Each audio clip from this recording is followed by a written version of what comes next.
आपका नाम और आपकी एज बताएं। मेरा नाम शिवम सिंह है, मेरी एज 22 है। ओके, और आप अभी कौन सी डिग्री कर रहे हैं, कौन सी मतलब ग्रेजुएशन वगैरह में? मैंने बीएससी किया है फिजिक्स केमिस्ट्री मैथ से, अभी लास्ट मंथ ही मेरा कंप्लीट हुआ है और मॉडल साइंस कॉलेज से मैंने किया है। और ओके ओके, तो मतलब आपका डिग्री जो है वो कंप्लीट हो चुका है ना? Yes sir. तो इसके बाद में आपको क्या लगता है कौन सी जॉब आपको मिल सकती है इस पे? फिस जॉब तो बीएससी से मिलती नहीं है सर। अब हम मेन आप तैयारी कर रहे हैं कंपटीशन की, क्योंकि किसी भी कंपटीशन में बैठने के लिए आपके पास ग्रेजुएशन होना चाहिए। ओके, तो बेसिकली किस तरह की नौकरी के लिए आप मतलब तैयारी कर रहे हैं? मैं एसएससी पे कर रहा हूँ, या तो इनकम टैक्स ऑफिसर। मैं बेसिकली कर रहा हूँ इनकम टैक्स ऑफिसर की एसएससी सीजीएल, या फिर कोई भी निकल जाए, मिलिट्री हो या फिर पुलिस हो, उस पे सारी जॉब है, SSC CGL CHSL MTS. Okay okay, तो इसमें मतलब क्या लगता है आपको कि आप सक्षम है ये जॉब वगैरह खोजने में, या इसके लिए आपको और मेहनत करनी पड़ेगी? सर वो मेरी डिपेंड करती है मेरे मेहनत पे। अगर मैं मेहनत अच्छे से करूँगा तो निकलेगा ही, और अगर मेहनत नहीं करूँगा तो नहीं निकलेगा। इस पे सक्षम कुछ नहीं होता, सब हार्ड वर्क होता है। तो बेसिकली जैसे आप इनकम टैक्स ऑफिसर के बारे में अगर आप जॉब मतलब चाहते हैं कि इसमें मिले बाद में, या तैयारी कर रहे हैं आप, यस। तो उसके लिए आपको कौन कौन से सब्जेक्ट ऐसे हैं जो मजबूत होनी चाहिए? मैथ्स और इंग्लिश। इसमें फिर मेनली दो पेपर होता है, प्री होता है, मेंस होता है, फिर थर्ड पेपर डिस्क्रिप्टिव होता है। तो सबसे ज़्यादा इंपॉर्टेंट है मैथ और इंग्लिश। मैथ इंग्लिश बहुत तेज़ होनी चाहिए आप, मतलब उसमें बहुत ज़्यादा स्ट्रांग हो, क्योंकि उसका सेकंड पेपर 200 नंबर का होता है। 400 का, 200 का मैथ, 200 का इंग्लिश होता है।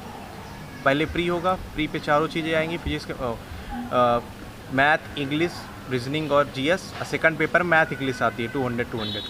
थर्ड पेपर फिर डिस्क्रिप्टिव होता है, फोर्थ पेपर होता है कंप्यूटर टाइपिंग पे। ठीक है, मैं क्वेश्चन पूछ रहा हूँ एक बार कि देखो, जो मेरे पास में 6वां क्वेश्चन है 6 नंबर, इसमें ये पूछ रहा है कि करंट सिचुएशन मतलब वर्तमान समय में ऐसी कौन सी चीज़ है जो कि कमी आ रही है किसी नौकरी को मतलब हासिल करने में, या ऐसी कौन सी चीज़ है जिसके बारे में जिसकी वजह से नौकरी नहीं लग रही है, मतलब कमियों के बारे में पूछा गया है। तो इस समय जैसे कि मैं बाहर जाने वाला था, तो कोरोना काल आ गया। तो यहाँ पे जैसे एक तो चाहिए आपको माहौल, और दूसरा एक चाहिए आपके लिए परफेक्ट टीचर जो आपको गाइड कर सके कि आपको कैसे पढ़ना है, कैसे नहीं करना है। तो यहाँ पे इस शहर पे नहीं मिल पा रहा है, ना टीचर मिल पा रहा है डाउट क्लियर करने के लिए, और बाहर आदमी को बाहर जाना था तो वहाँ पे भी अभी कोचिंगें बंद हैं। तो बेसिकली जैसे कि स्किल मतलब जैसे आपने बीएससी किया है, ठीक है, तो इसमें कई बार होता है कि स्किल्स की कमी होती है। यस। या जैसे काफ़ी सारे लोग ये होते हैं कि स्किल को इम्प्रूव करने के लिए जो पीएमसीवाई वाली जो अभी स्कीम चल रही थी, कौशल विकास योजना, उसको ज्वाइन करते थे और अलग अलग डिपार्टमेंट में वो करते थे। तो क्या बीएससी करने के बाद में ऐसा भी कुछ होता है कि कोई अलग से कोर्स करना पड़ता है, उस चीज़ की कमी हो? नहीं सर, आपके ऊपर निर्भर है, आपको ज़िंदगी में आपका लक्ष्य क्या है, आपको क्या करना है। अगर आपने बीएससी ढंग से की है, आपने फिजिक्स केमिस्ट्री मैथ पढ़ी है, आपने ढंग से पढ़ा है, मोस्ट नहीं पढ़ा, आपने समझ के पढ़ा है, तो कोई दिक्कत नहीं है, आपको नौकरी मिल जाएगी।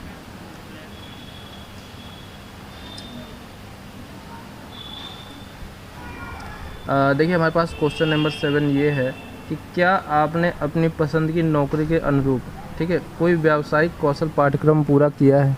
यस सर, मैं बीएससी करने के दौरान कोचिंग कर रहा था एसएससी की। 1 साल हो गए हैं। उसके बाद यहाँ पे भी कोचिंग की, फिर मेरे को बाहर जाने का प्लान था, क्योंकि यहाँ पे उतने अच्छे टीचर नहीं हैं। आप अगर बाहर से कोचिंग करोगे तो वहाँ पे मैंने कोचिंग भी चुनी थी, जैसे मेरे को दिल्ली जाना था, तो वहाँ पे कोचिंग करने का फ़ीस भी था 50 से 60,000 ईयरली। ऐसा चार्ज था, ऐसे करना था, तो उस हिसाब से मेरे को वहाँ जाना था, दिल्ली पे तैयारी करनी थी, रहना था, बट वो सब हो नहीं पाया अभी। तो जैसे काफ़ी सारे लोग ऐसे होते हैं कि अलग अलग कोचिंग इंस्टीट्यूट में तैयारियां करते हैं, जैसे कि बेसिकली आप रीवा से हैं, हाँ। ठीक है, तो यहाँ पे काफ़ी सारे इंस्टीट्यूट होते हैं, तो आपने कोचिंग का जो चुनाव किया होगा वो मतलब कैसे किया? आपने किसी के बारे में पढ़ा था, या कहीं से एडवर्टाइज में, या आपने खुद परखा कि अच्छा पढ़ाते हैं? सर मैंने पहले तो वहाँ किसी से सुना था इसके बारे में कि वहाँ पे मैथ्स अच्छी पढ़ाते हैं, इंग्लिश अच्छी पढ़ाते हैं, पर मैं खुद भी वहाँ पे कोचिंग किया तो वहाँ पे ठीक लगा मेरे को। मैंने वहाँ पे लगभग 1 साल कोचिंग की, मेरे को समझ में आया, बढ़िया पढ़ाए। बट यहाँ पे मेंस नहीं पढ़ाते, मेंस के लिए हमको बाहर ही जाना पड़ेगा। बाहर जैसे कि दिल्ली में जाएंगे, वहाँ पे मैंने सोचा था कि कोचिंग ज्वाइन करनी है मुखर्जी नगर पे, वहाँ पे तैयारी करेंगे रहेंगे। वहाँ की फ़ीस है जैसे कि 50-60,000 है फ़ीस। किसी भी कोचिंग में आप ज्वाइन करोगे 50,000 प्लस फ़ीस ही है। 1 साल तैयारी कराते हैं, फिर वहाँ से तैयारी करो, पेपर दो, अगर निकलेगा तो आप। और मतलब ये सारे कोर्स करने के बाद में मतलब कितने % आपको लगता है कि जॉब लग जाएगी, या उसके बाद में तैयारी नहीं करनी पड़ेगी अलग से कुछ? अब ये मेहनत के ऊपर डिपेंड है सर। अगर मेहनत हो गई तो निकल जाएगा, मेहनत नहीं हुई तो नहीं निकल पाएगा। Okay okay. तो क्वेश्चन नंबर 8 जो है हमारे पास में, ठीक है, एक बार मैं क्वेश्चन बता देता हूँ। हमारे पास जो क्वेश्चन नंबर 8 है, ठीक है, स्किलिंग के साथ साथ, ठीक है, या मतलब जो भी आप तैयारी कर रहे हैं उसके साथ साथ नौकरी के अवसरों के बारे में पता लगाना आपके लिए कितना आसान या कठिन है? मतलब जैसे कि अगर कहीं कोई वैकेंसी आई तो मतलब आपको वो जो पता है वो आपको आसानी से लग जाता है, या मतलब कोई कठिनाई होती है? आपको किसके द्वारा पता लगता है? सर पहले तो बहुत कठिन था, आज से 5 से 6 साल पहले नहीं पता चलता था। पर जब से इंटरनेट आया है तो अब तो सबसे ज़्यादा या तो ऑनलाइन पता चल जाता है, यूट्यूब पे बहुत सारे टीचर पढ़ाते हैं वो बता देते हैं, या फिर हमारे रिलेशन में बहुत सारे भैया तैयारी कर रहे हैं वो बता देते हैं, और या फिर हम किसी बुक स्टोर पे जाते हैं तो वहाँ पे भी लिखा रहता है। बहुत सारे दोस्त अपने पर्सनल जो 1 साल 1.5 साल से तैयारी कर रहे हैं वो भी बता देते हैं कि अब नोटिफिकेशन आया ऐसा ऐसा है। लेकिन ज़्यादातर जानकारी ऑनलाइन हो जाती है। देखो जो हमारे पास में क्वेश्चन नंबर 9 है, ठीक है, इसमें यह पूछ रहा है कि जब तक आपकी कोई परमानेंट जॉब नहीं लग जाती, जैसे कि आप एसएससी की तैयारी कर रहे हैं, ठीक है, तब तक आप स्किलिंग के साथ में या आप जो भी तैयारी कर रहे हैं उसके साथ में कोई पार्ट टाइम जॉब भी कर रहे हैं या आप कोई करना चाह रहे हैं, या इसके बारे में आपने क्या सोचा, कोई विकल्प तब तक के लिए? सर अभी फ़िलहाल तो मैंने कुछ नहीं सोचा, पर अगर 1 साल 2 साल तक नहीं हो रहा है तो कहीं ना कहीं तो करेंगे सर। कहीं पार्ट टाइम जॉब या फिर कोचिंग इंस्टीट्यूट में पढ़ाएंगे इसी के बारे में, ताकि अपना नॉलेज भी बढ़ता रहे, अपनी तैयारी भी होते रहे। क्योंकि धीरे धीरे अपने खर्चे भी बढ़ते हैं सर, बुक्स लेनी पड़ती हैं, चीज़ें लेनी पड़ती हैं। पेरेंट्स एक टाइम तक ही दे पाते हैं। अगर नहीं होता 1 साल 2 साल पे तो कहीं किसी कोचिंग इंस्टीट्यूट पे तो पढ़ाएंगे, या तो होम ट्यूशन देंगे, या फिर वो भी नहीं हुआ तो सर कहीं ना कहीं जॉब करेंगे। जॉब जैसे कंप्यूटर वर्क हो गया, टाइपिंग हो गई, यही सारी करेंगे। उसके साथ में पढ़ाई भी चलती रहेगी सर। इसमें देखो क्वेश्चन नंबर 10 हमारे पास ये है ये सर कि क्या कोई अन्य चुनौतियां भी हैं जिसकी वजह से आपको नौकरी खोजने में परेशानी होती है? हाँ सर, चुनौतियाँ तो बहुत सारी हैं। जैसे कि हम जिसकी तैयारी कर रहे हैं एसएससी, सबसे बड़ी चुनौती है हमने हिंदी मीडियम से पढ़ा है, और आज के जो रूल चल रहा है, जैसा पेपर आ रहा है तो ज़्यादातर पेपर इंग्लिश में आते हैं। आप कोई बुक भी लेने जाएंगे अच्छी तो वो इंग्लिश में आएगी। तो सबसे बड़ी चुनौती सर ये है कि हिंदी से इंग्लिश पढ़ना।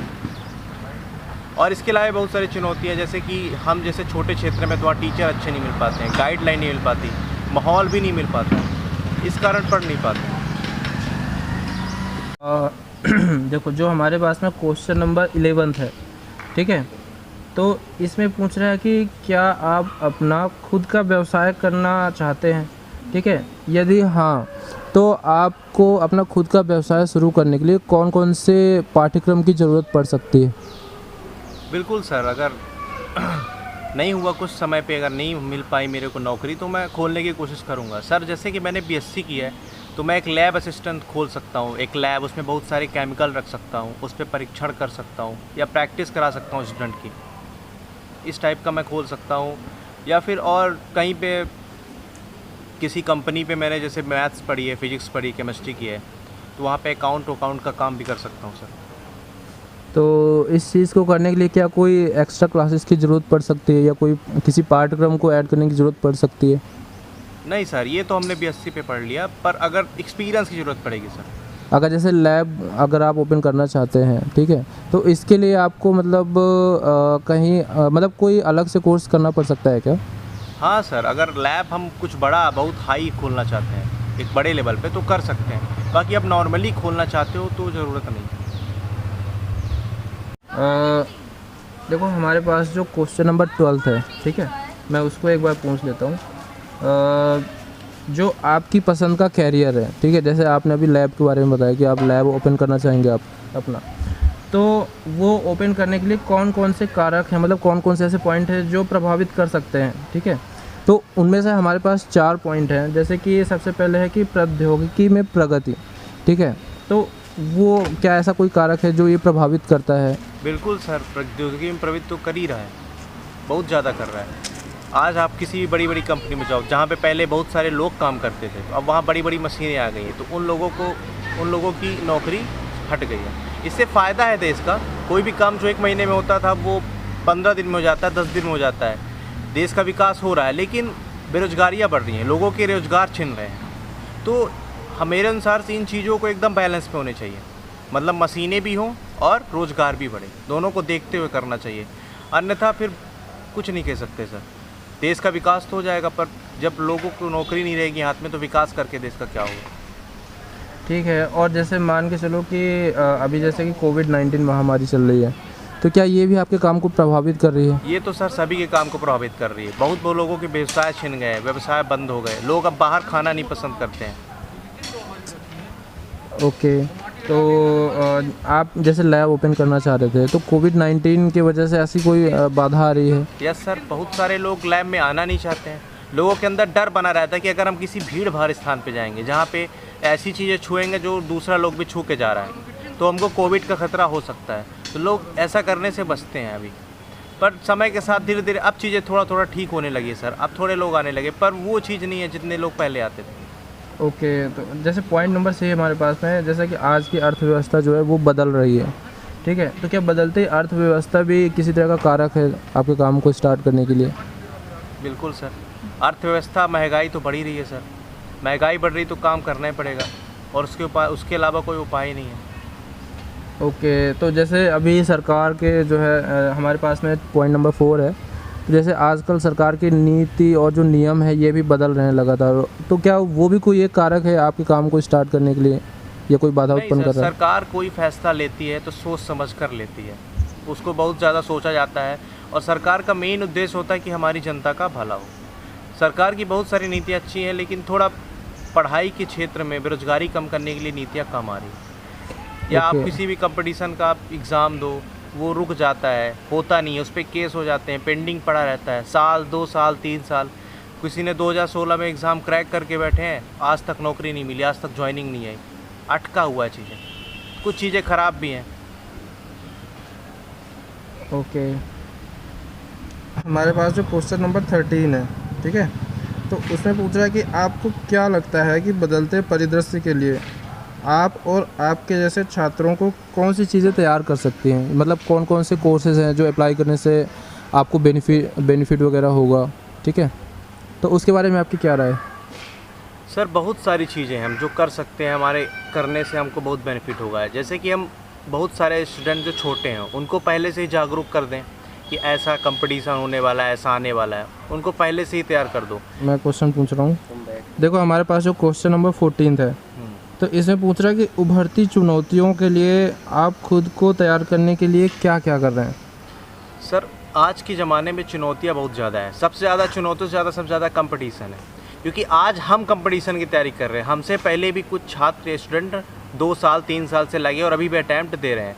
तो सिर्फ हमारे पास या तो एक हम कोचिंग कर रहे हैं अच्छी जगह से, उसके अलावा हम पढ़ रहे हैं और अपनी इंग्लिश मजबूत कर रहे हैं, और तरह तरह की बुक पढ़ रहे हैं, गाइडेंस ले रहे हैं, ऐसे स्टूडेंट से गाइडेंस ले रहे हैं जो ये एग्ज़ाम क्रैक कर चुके हैं या पिछले 1 साल 2 साल से दे रहे हैं। तो उनसे जो सीख रहे हैं वही हम इम्प्लीमेंट कर रहे हैं। ठीक है, तो हमारे पास में जो क्वेश्चन नंबर 15 है, ठीक है, इसमें पूछ रहा है कि आपको क्या लगता है कि बदलते कार्यबल की ज़रूरतों के लिए भारतीय युवाओं को किन किन तरीक़ों में बदलाव की ज़रूरत है? सर सबसे पहले तो जैसा आप चलता जा रहा है माहौल, आगे आ रही है, जैसे बढ़ रहे हैं, जैसा कंपटीशन है, सबसे पहले आपको तो अपनी लैंग्वेज सुधारनी पड़ेगी, क्योंकि इंग्लिश के बिना कुछ संभव नहीं है।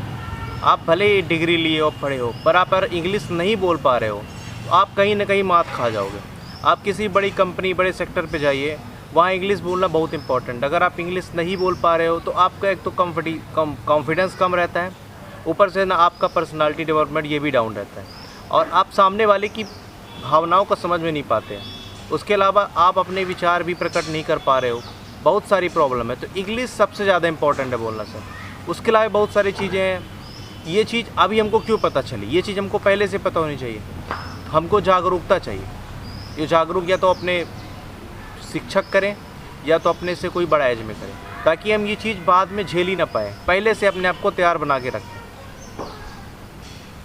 और सर जैसे कि बहुत सारे एग्ज़ाम है उनका रिज़ल्ट बहुत लेट आता है, तो उसके लिए सरकार को बोलें कि रिज़ल्ट जल्दी दे, क्योंकि हमारी किसी भी एग्ज़ाम को देने की एक एज होती है। अगर रिज़ल्ट उसका 2 साल 3 साल बाद आएगा, मैंने 23 में एज दिया, 27 में उसका रिज़ल्ट आया 3 साल बाद, 1 साल और मेरे पास है देने के लिए एग्ज़ाम, तब तक तो मेरी एज ही निकल जाएगी सर। किसी भी एग्ज़ाम का रिज़ल्ट बहुत जल्दी है, कम से कम 2 महीने पे आ जाए। Okay, thank you Shivam.